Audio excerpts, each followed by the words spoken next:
నూతన మద్యం పాలసీని రద్దు చేయాలని కోరుతూ విశాఖలో మహిళా సంఘాల ఐక్యవేదిక ధర్నా చేపట్టింది.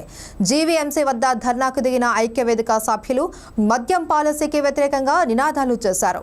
మద్యపానం వల్ల కుటుంబ వ్యవస్థ చిన్నాభిన్నమవుతుందని ఆందోళన వ్యక్తం చేశారు. అన్ని అనర్థాలకు కారణమైన మద్యాన్ని నిషేధించకపోగా మరింత ఎక్కువ ఆదాయం వచ్చేలా దుకాణాలు పెంచడం సరికాదని ఆగ్రహం వ్యక్తం చేశారు. రాష్ట్రంలో మద్యం షాపులు పెంచడం, ప్రైవేటు వ్యక్తులకు లైసెన్సులు ఇవ్వడం, లైసెన్స్ ఫీజుల ద్వారా ప్రభుత్వానికి 2000 కోట్ల ఆదాయం వస్తుందని, మద్యమే ప్రధాన ఆదాయ వనరులుగా భావిస్తూ పేదల జీవితాల్లో ప్రభుత్వం మరింత చీకటి నింపుతుందని ఆగ్రహం వ్యక్తం చేశారు. ప్రభుత్వమే మద్యం దుకాణాలు నడపాలి అని, ఉదయం 11 గంటల నుంచి రాత్రి 8 గంటల వరకే షాపులకి అనుమతులు ఇవ్వాలి అని సూచించారు.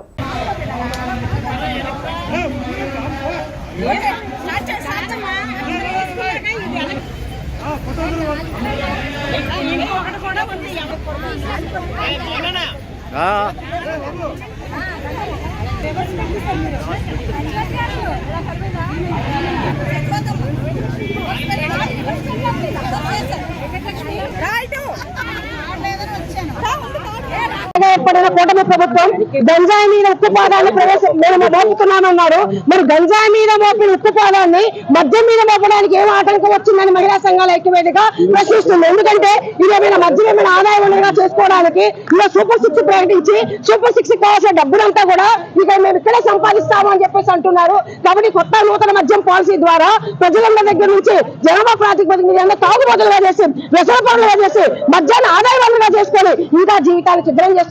ఇప్పటికే మద్యం మరణాలని ప్రభుత్వం హత్యలని చెప్పి మేము నిలదీస్తున్నాము. అలాంటప్పుడు ఈ కొత్త నూతన మద్యం పాలసీ ప్రజలని ఆ యొక్క వ్యసనం నుంచి బయటపడేయడం కాకుండా మరింతగా తాగుబోతులుగా మార్చే పరిస్థితి ప్రభుత్వం తీసుకొస్తుంది. మేము తీవ్రంగా ఖండిస్తున్నాము. నూతన మద్యం పాలసీని ఆపాలి. లేదంటే కనుక ఏదైతే ఇప్పుడు గంజాయి మీద మోపిన ఉక్కుపాదాన్ని ఈ రోజు మద్యం మీద మోపకుండా ప్రభుత్వం ఆదాయ వనరుగా చేస్తుంది. ఇదేమైనా హెల్త్ డ్రింకా లేకపోతే ఇది మెడిసిన్ ఇది తాగాల్సిన విధంగా ఈ రోజు అభివృద్ధి కార్యక్రమాలకి లెక్క వేసుకుంటుంది. కాబట్టి వీటన్నిటి మేము తీవ్రంగా వ్యతిరేకిస్తూ వెంటనే మద్యాన్ని నిషేధించి నియంత్రించాలని చెప్పేసి మేము తీవ్రంగా డిమాండ్ చేస్తున్నాం.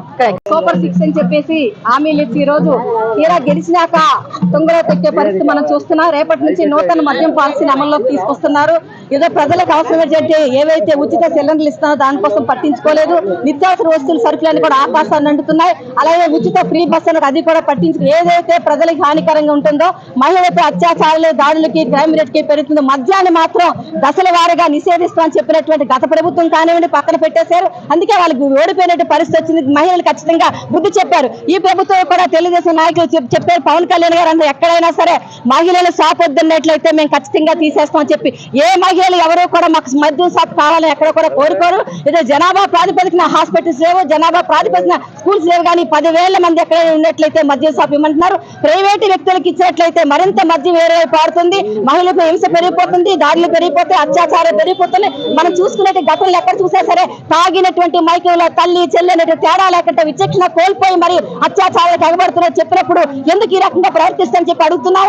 దశల వారి మద్యపాన నిషేధాన్ని మహిళా సంఘాల ఐక్యవేదికగా ఎన్నో ఏళ్లుగా పోరాటం చేస్తున్నాం. ఆ వైపుగా పక్కన పెట్టేసి ఈరోజు ప్రభుత్వం నడిపించాలైతే షాపులు విచ్చలవిడిగా పెంచేసిన ప్రైవేట్ వ్యక్తులకు ఇస్తాం 2000 కోట్ల రూపాయలు కేవలం ఫీజుల ద్వారా వసూలు చేస్తామని చెప్పి తెలియజేయడం జరుగుతుంది.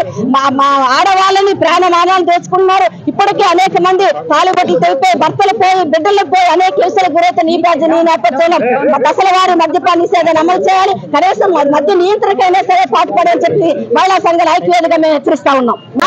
పాలకులు మారినా ప్రభుత్వ విధానాలు మారలేదు. మాటలు చెప్పడే కాబట్టి చేతలేమీ లేవని చెప్పేసి తెలియజేస్తా ఉన్నారు. గత ప్రభుత్వం 20% రేషన్ తగ్గిస్తానని చెప్పాడు. కానీ గవర్నమెంట్ మొత్తం దివాలా తీసేసి మద్యాన్ని ఆదాయ వనరుగానే చూస్తాం. 2000 కోట్ల రూపాయలు లాభం రావాలి, లైసెన్సులు పెడతామని చెప్పేసి చెప్తున్నారు. కాబట్టి మహిళలకు ఇప్పుడెన్నో ప్రోగ్రామ్ చేశాం. ఇంకా మహిళలు ఇప్పటికే నేరాలు ఘోరాల్లో మొదటిసారి ఆంధ్రప్రదేశ్. కాబట్టి ఇప్పుడు ఊరి కూడా వేసేసుకునే పరిస్థితి వచ్చింది. కనుక మద్యాన్ని ఆదాయ వనరుగా చూసే ధోరణి రూపుమాపాలని చెప్పేసి తెలియజేస్తూ ఈ రోజు ఈ ప్రోగ్రామ్ నిర్వహించడం జరిగింది.